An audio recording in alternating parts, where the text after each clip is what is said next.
The Leo Destiny. Season 1. Episode 11. Another morning came. Brian and Jocks had woken up early in the morning and were building their new garage. The sound of a number of children playing in the back street could be heard. Sunlight streamed through the windows of Jax's house, which had now been converted into a garage. Jack had also gone to the basement of the neighborhood and was busy with his own strange construction like the previous days. While Brian and Jocks were building the garage, Jax's cell phone started ringing. Jocks went outside the garage and started talking. When he got back to the garage, he said to Brian, "Turn on your car quickly, we have to go somewhere." Brian asked, "Where? Did something happen?" Jocks said, "I have a surprise for Jack." Then they got into Brian's car, and Z quickly jumped into the back of the van and drove off. When they passed in front of the entrance of the basement door of the neighborhood with their car, Jocks shouted loudly, "Jack, don't go anywhere. Today is your day." After a few seconds, Jack came out of the basement door to investigate what Jocks had told him. But when he came out, Brian's car was driving away.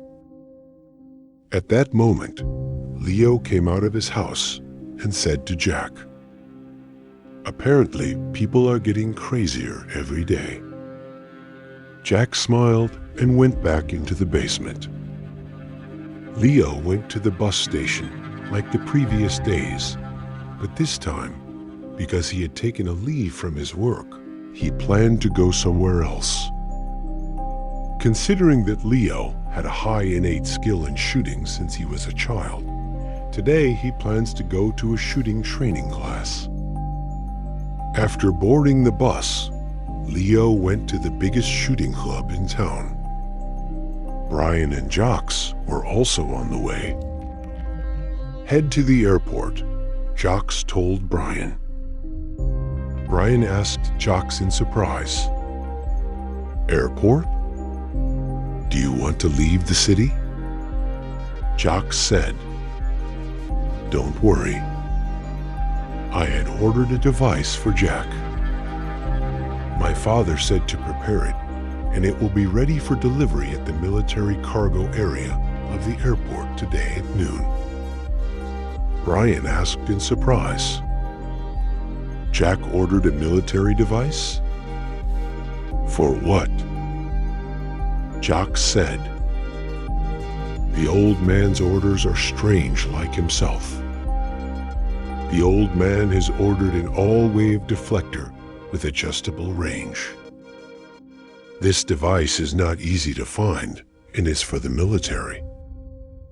Jocks continued his speech and said, "My father insisted that I use this device in such a way that no one would notice, because it will have great consequences for my father and myself." Brian said, "If the police seize my car today because of this device, I have nothing left in this world." Jocks said with a laugh, "Don't worry. I have an army card with me. No one can stop us." On the other side of town, Leo had arrived at the shooting club, a large and complete school where they teach shooting with all kinds of weapons, from slingshots to advanced weapons. Because of his passion for shooting, Leo started attending training on the same day after enrolling there.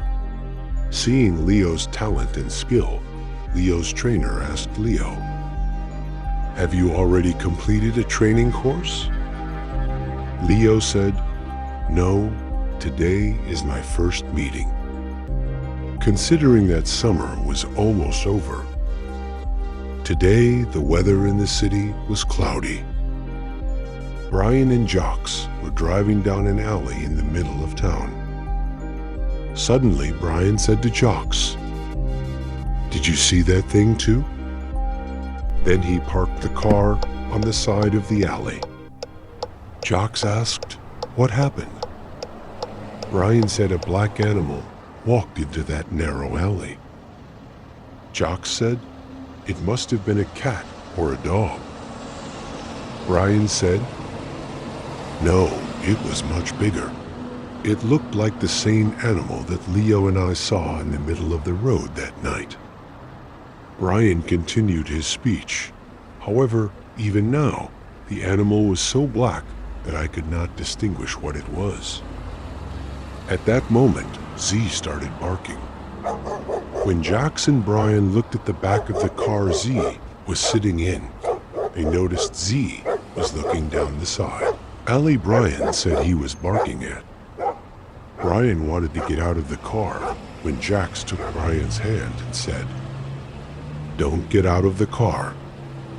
Be ready inside the car and just be careful that Z does not get out of the car. I am going to take a look there myself." The weather was cloudy, and now the wind was blowing, and a very weak rain had started to fall. Jocks got out of the car and closed the car door and went to that side alley. Brian could see Jocks in the side mirror of his car, approaching down that side alley.